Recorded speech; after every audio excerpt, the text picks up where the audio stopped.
BFM Business, 15h, 18h, Intégral Bourse, l'émission 100% Bourse. Grégoire Favet.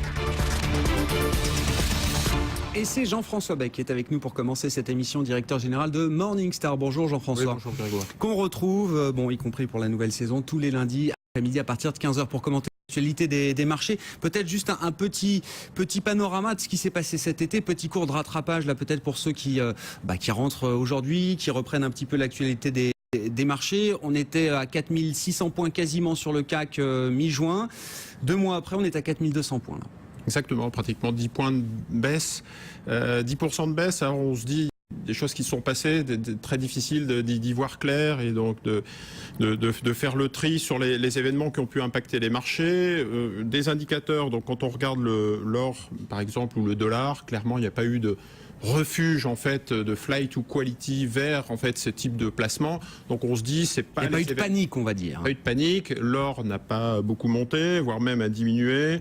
Le dollar s'est un petit peu apprécié contre l'euro, mais pas dans des dimensions importantes. Donc on se dit pas de panique sur les marchés. Clairement, les éléments géopolitiques sont passés plutôt au second plan. Même le prix du pétrole a baissé. Donc on se dit c'est plutôt une question en fait de ralentissement, de croissance, de conjoncture, qu'une question géostratégique. Même si on a pu avoir des petits épiphénomènes comme ça de tension sur des nouvelles particulières concernant l'Ukraine, la Russie, c'est pas fondamentalement ce qui a fait baisser le marché. Vous dites. Exactement. Donc ça a été plutôt du bruit. Ça a été important parfois sur certaines séances, mais ça n'a pas été l'impact majeur et ça a été plutôt secondaire. Donc on regarde les autres indicateurs, on voit les marchés actions qui ont beaucoup baissé, notamment en Europe. Les marchés américains ont guère baissé. En fait, le Nasdaq, le S&P a pratiquement pas bougé. Les indices dans les autres pays, des autres zones géographiques, Asie ou marchés émergents, ont très peu baissé, voire même sont positifs parfois. Donc on se dit clairement, c'est pas un problème de croissance ni aux États-Unis, ni en Asie, ni sur les pays émergents, mais c'est plutôt un problème européen. Et effectivement, le Portugal, l'indice portugais qui a baissé de 25%, est venu se rajouter en fait au problème de conjoncture européen, des problèmes microéconomiques liés à la banque Esposito, l'Italie moins 13%, et puis le cœur du réacteur, le cœur de l'Europe, l'Allemagne moins 8%, le CAC moins 8%. Très clairement, les marchés s'inquiètent et se sont inquiétés de cette croissance européenne, de cette conjoncture européenne. Ouais, c'est pas du tout le scénario qu'on avait encore jusqu'au printemps dernier. On pensait qu'on allait avoir une accélération de l'économie américaine, enfin une reprise graduelle, modérée, mais quand même une accélération de l'économie européenne. Là encore, la Bundesbank aujourd'hui s'exprime sur le sujet. Elle nous dit, voilà, deuxième semestre, faut pas attendre de nette amélioration. L'Ukraine va peser, en tout cas la situation, les sanctions avec la Russie dans un sens et dans l'autre vont peser sur l'activité économique. Le deuxième semestre ne sera pas meilleur que le premier. Là. Non, le deuxième semestre sera sans doute mauvais.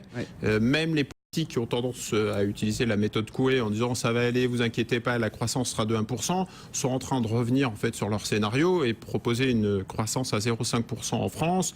Et même les différents ministres ou notre Premier ministre partent d'une rentrée très, très difficile. Donc on voit bien que c'est la méthode Coué dans l'autre sens. On a plutôt tendance à rajouter de l'inquiétude pour les différents intervenants et les marchés en général. Je pense que les marchés ont été pris à contre-pied.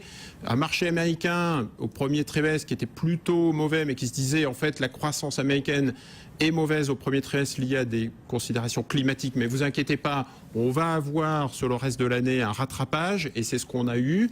Et donc des marchés américains qui continuent en fait leur petit bonhomme de chemin. Au contraire, l'Europe a eu une croissance premier trimestre qui était plutôt intéressante. On se souvient du plus 0,7, plus 0,8 en Allemagne. Et puis badaboum, en fait, un 360 ou un 180 degrés complet avec un deuxième trimestre qui a été très mauvais. Mauvais sur la croissance, les dépenses d'investissement sont vraiment très mauvaises sur les entreprises, donc c'est pas tellement un problème de consommation. Parfois certains politiques parlent de la consommation des Français, il faudra aider la consommation, c'est plus un problème d'entreprise et donc on le voit bien, même la locomotive allemande est panne puisqu'elle a une croissance négative. Est-ce que ça veut dire aujourd'hui qu'il faut sortir des actions européennes, Jean-François, pour ceux qui ne sont pas sortis, qui sont restés investis malgré tout pendant cet été? Est-ce qu'il faut sortir des actions européennes? Est-ce que c'est pas là que il y a le plus de risques aujourd'hui en raison de ce scénario macroéconomique dégradé là? Alors il ne faut pas, je dirais, passer d'un extrême à l'autre. Je rajouterai un élément, c'est les résultats des entreprises sont plutôt bons et plutôt solides. Le petit élément négatif, c'est la croissance du chiffre d'affaires qui a plutôt été décevante. 2/3 en fait des entreprises en Europe ont déçu. Je pense que ce mouvement en fait de correction sur l'été était un petit peu attendu, puisque on en a parlé début juillet, on parlait de prise de bénéfices avec ces premiers indicateurs macroéconomiques qui étaient mauvais.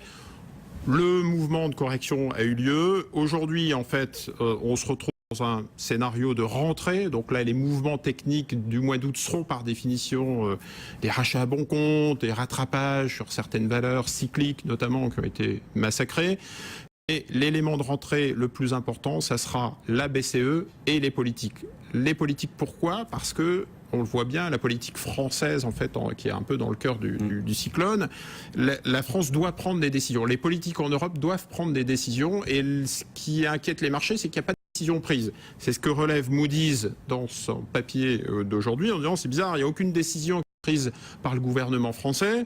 Et quand on regarde, à contrario, le Portugal, qui a un benchmark, un baromètre intéressant, ça a été diminution du nombre de fonctionnaires, réduction de 3,5 à 10% du salaire des fonctionnaires, une taxe sur les retraités de 2 à 3,5%, une augmentation du départ à la retraite, des contributions de la part des actifs sur le système de sécurité sociale. Donc on voit bien que les pays qui sont en difficulté prennent des décisions alors que la France n'en prend pas. Et la France est coincée. Il y a des annonces, mais c'est difficile de... Enfin voilà, tout n'est pas voté. Le pacte de responsabilité, entre autres, voilà, n'est pas encore mis en musique aujourd'hui. La France sera prise entre éléments, ses collègues, ses partenaires européens et les agences de notation, les marchés financiers. Donc on le voit bien, petit à petit, en fait, l'étau se resserre autour de la situation française. Bon, et alors si on regarde là ce qui se passe sur le côté obligataire, sur le marché obligataire, on a quand même une baisse des taux continue. Là aussi, ça a été un phénomène cet été. On était encore à moins de 1% sur le 10 ans allemand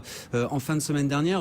Jean-François, franchement, personne ne l'a vu venir ce mouvement, et c'est même là, enfin, je veux dire, celui qui a acheté une obligation allemande au 31 décembre 2013 ou au 1er janvier 2014, il a fait une meilleure performance que celui qui a acheté c'est le CAC 40 là, tout simplement. Oui, c'est l'illustration même que les marchés price une inflation. Ouais.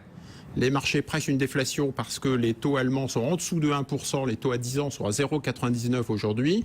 Et donc c'est clairement des obligataires qui considèrent qu'il n'y aura pas d'inflation, voire même des forces déflationnistes très fortes. Et quand on regarde la situation italienne ou française, c'est récession, hausse du chômage.